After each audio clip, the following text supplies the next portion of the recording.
When faced with a beautiful day, I was simply forced to come out here and bring you along for a little adventure.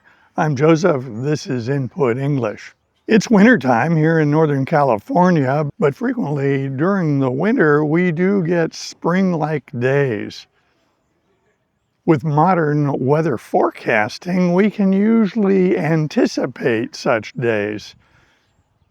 I knew that today was going to be gorgeous, so I planned to come down here. I'm in a town square, an old town. This is San Juan Bautista. This is a town in Northern California, near to the Highway 101, what we call the 101, south of Gilroy. We're inland. This is not a coastal town, it's inland. And it's in a valley. There are hills all around here. It's also on the San Andreas Fault. The San Andreas Fault is right behind me and runs for miles. Behind me is the mission. This mission was built by the church, by the Catholic Church, and by Spain. And as I recall, it dates back to just before 1800. This area, Northern California, was under Spanish rule during the late 1700s and the early 1800s. And during this time of Spanish rule, they built, as I recall, 21 missions. They had an idea that it was important to convert all the indigenous people to Catholicism. So they set about that task, building all these missions and converting people. I've been here before, but it's been many years. I thought I would take this opportunity to refresh my memory and show you what we have in this location. The last time I was here with my wife, we walked around the streets, and what sticks in my mind is that there were a lot of chickens loose on the street. I don't know if we'll see that today or not. We'll see. I also recall that there were a lot of cactus plants. There were a lot of cacti. It's a quiet little town. This is a weekday. It's right after noon.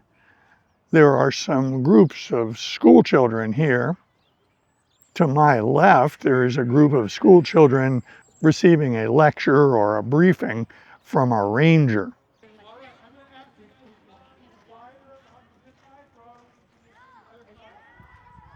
This is what it looks like in this open area next to the mission. That is the mission of San Juan Bautista. I can hear the voices of a lot of very enthusiastic children who are enjoying their time on what appears to be a field trip. In the U.S., school groups frequently take field trips. The teacher usually gets some help from one or more parents, and then the whole class is transported to the location of the field trip. These are for educational purposes, but the children find them very entertaining. I'm walking along a colonnade. This is a covered walkway with columns. To my left, there are a lot of church pews. There are benches which are typical of churches for people to sit. Usually church pews are very simple and not necessarily very comfortable. Today it will be a bit of a challenge because there are a lot of children here and they are having a great time. They are very boisterous. This building in front of us is the mission. This is the church part of this mission. I had to come down here to visit this cherry tree. It is in full bloom. Usually we expect cherry trees to be in bloom in the spring. It's the first week in February and this tree is celebrating the coming year. The bees are making good use of the blossoms. There are a lot of bees visiting these blossoms. I'm walking on a dirt road. This area is below the church and below the cemetery. I remember these cactus plants. There are a lot of cacti in this town. This road is substantially along the San Andreas Fault. The San Andreas Fault runs substantially parallel to the way I'm walking.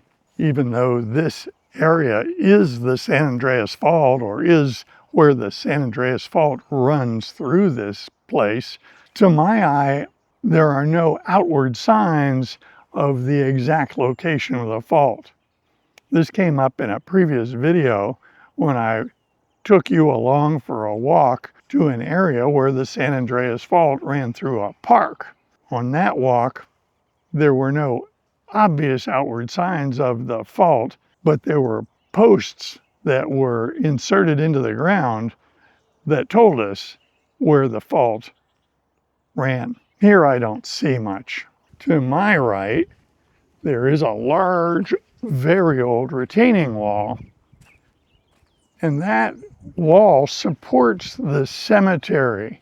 Behind the church here, there is a very old cemetery that contains the remains of people who lived here hundreds of years ago. It's closed to the public. There's no opportunity for us to go in and look around, but beyond that wall, the ground level goes up quite a bit, and then there are the graves of people who died here hundreds of years ago. So we're now in the corner of the plaza. You can see the landscape. I'm faced with a challenge because there are a lot of children in multiple groups, and they appear to have one thing in mind, and that is making a lot of noise. This display has a lot of artifacts from a long time ago. These are tools used by farmers. There are several saws used for cutting bales of hay. There are several devices to the right of those, which are planting devices for putting seeds in the ground. In the foreground, we have several plows. Plows would be drawn either by horses, ox teams, or later by tractors. This device is an old, very old drill press. And this is the blacksmith shop. That is the forge. That is where a coal fire would be made. To the left of the fire would be the bellows, and that would be actuated by an assistant to feed extra air to the coal and make the fire much hotter. You can see evidence of the coal having been burned.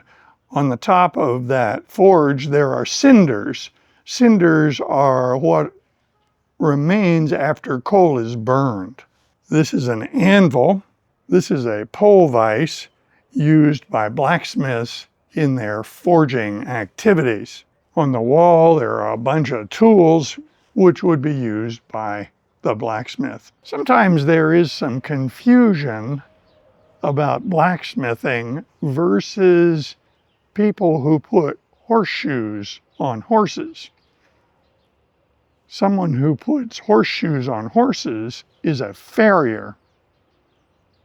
And a blacksmith may or may not be a farrier. In small towns, it was common for the blacksmith to do blacksmithing and farrier work. But in reality, a farrier isn't always a blacksmith, and a blacksmith isn't always a farrier. This display shows a lot of horseshoes, and that would lead us to believe that this shop is set up for farrier work as well as blacksmith work. On the wall, there are a lot of horseshoes. This small building is the jail. As you can see from the sign, it was built in 1870. The sign indicates that this small jail was used for drunks and people who appear to have committed minor offenses. This was not a prison, it was a small holding jail. This display shows how the adobe bricks have been fashioned and used to create this wall. This whole building is made of adobe. This building is called the Breen Adobe. It was built for the Castro family, and they occupied it for a long time, but in 1849 it was acquired by the Breen family. As I recall, the Breen family were part of the Donner Party. The Donner Party was a group of settlers that were trapped in the Sierra Nevada mountains under terrible conditions. Many of the members of the Donner Party died. The Breen family came here after being trapped in the Sierra Nevada and established themselves to live here in San Juan Bautista. They bought this building, which now bears their name. This is the Breen Adobe. Using adobe as a building material is possible here in Northern California because of the soil composition. In order for soil to be useful to make adobe, it has to have a very high content of clay. Where I grew up on the East Coast, there wasn't much clay soil, and so I could never really understand how adobe could actually work.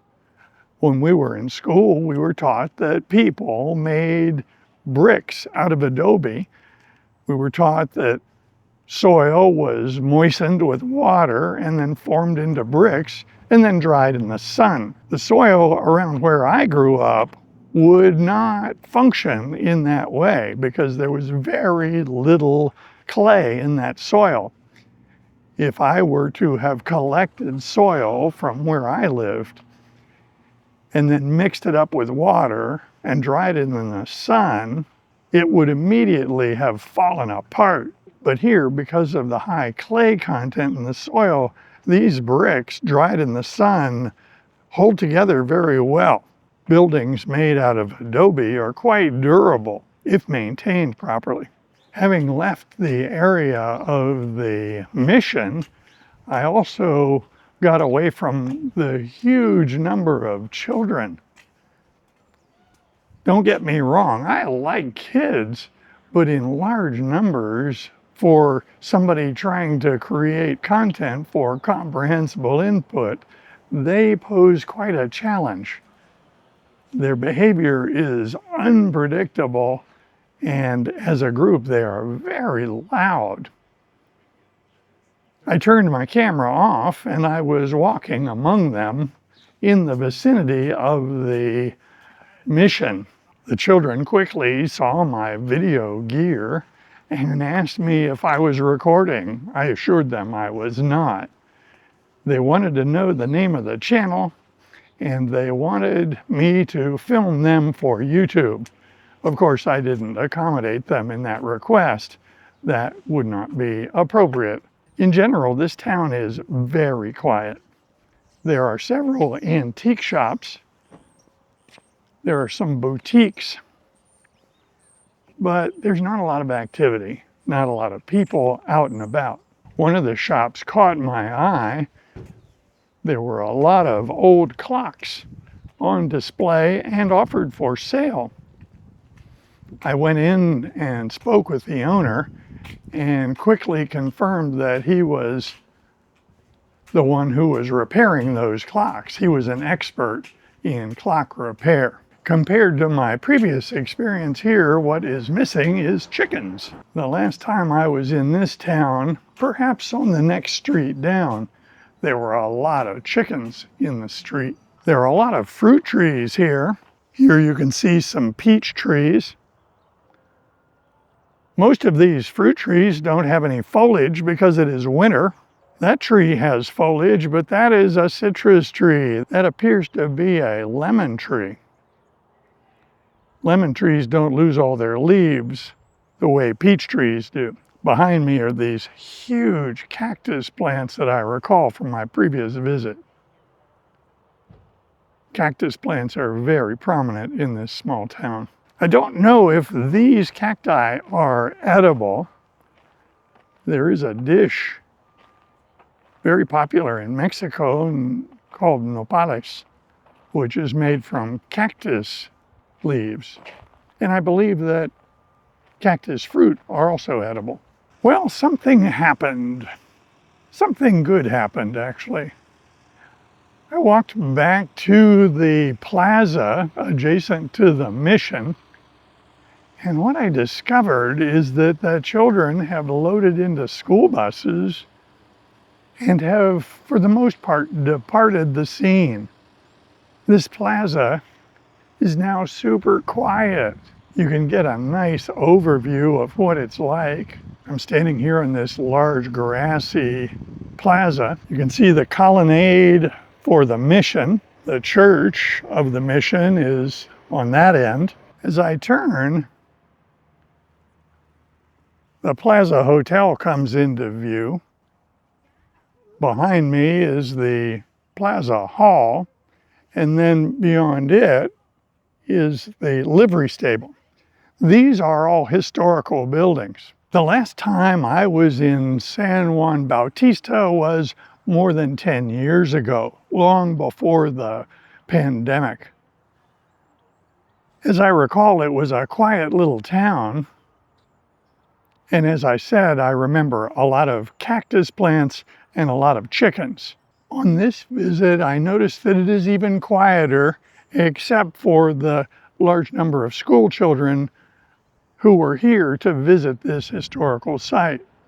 Now that they're gone, it is very quiet indeed. I didn't see any chickens in the street. That characteristic from years past is no longer present to my eye. It may be quiet because this is a weekday, and it is possible that on the weekends, the shops and restaurants see more business. As I walked around the town, I didn't see anybody in the shops, and I didn't see anybody in the restaurants. Some of the stores have gone out of business, and one store had a sign posted that it was about to go out of business. It makes one wonder what the future holds for small towns like this. Certainly, the historical site and the mission will serve as glue that holds this town together, providing commerce and employment. But the question in my mind is whether it will be enough. There is a certain charm of living in small towns. We live out in the country, and we're nowhere near a town. But in 2026, people tend to want to be near population centers. People tend to want to be around services and other people. I have to wonder what the future holds for these small towns and whether they will gradually evaporate over time. I don't know. I like visiting this town, but I wouldn't want to live here. I suspect a lot of people would approach it much the same way. It's a nice place to visit, but I wouldn't want to live there. I hope you're subscribed to the Input English channel. If not, hit that free subscribe button. It really helps the channel to grow. I invite comments below, and if you like videos like this, be sure to click on this one next. See you soon.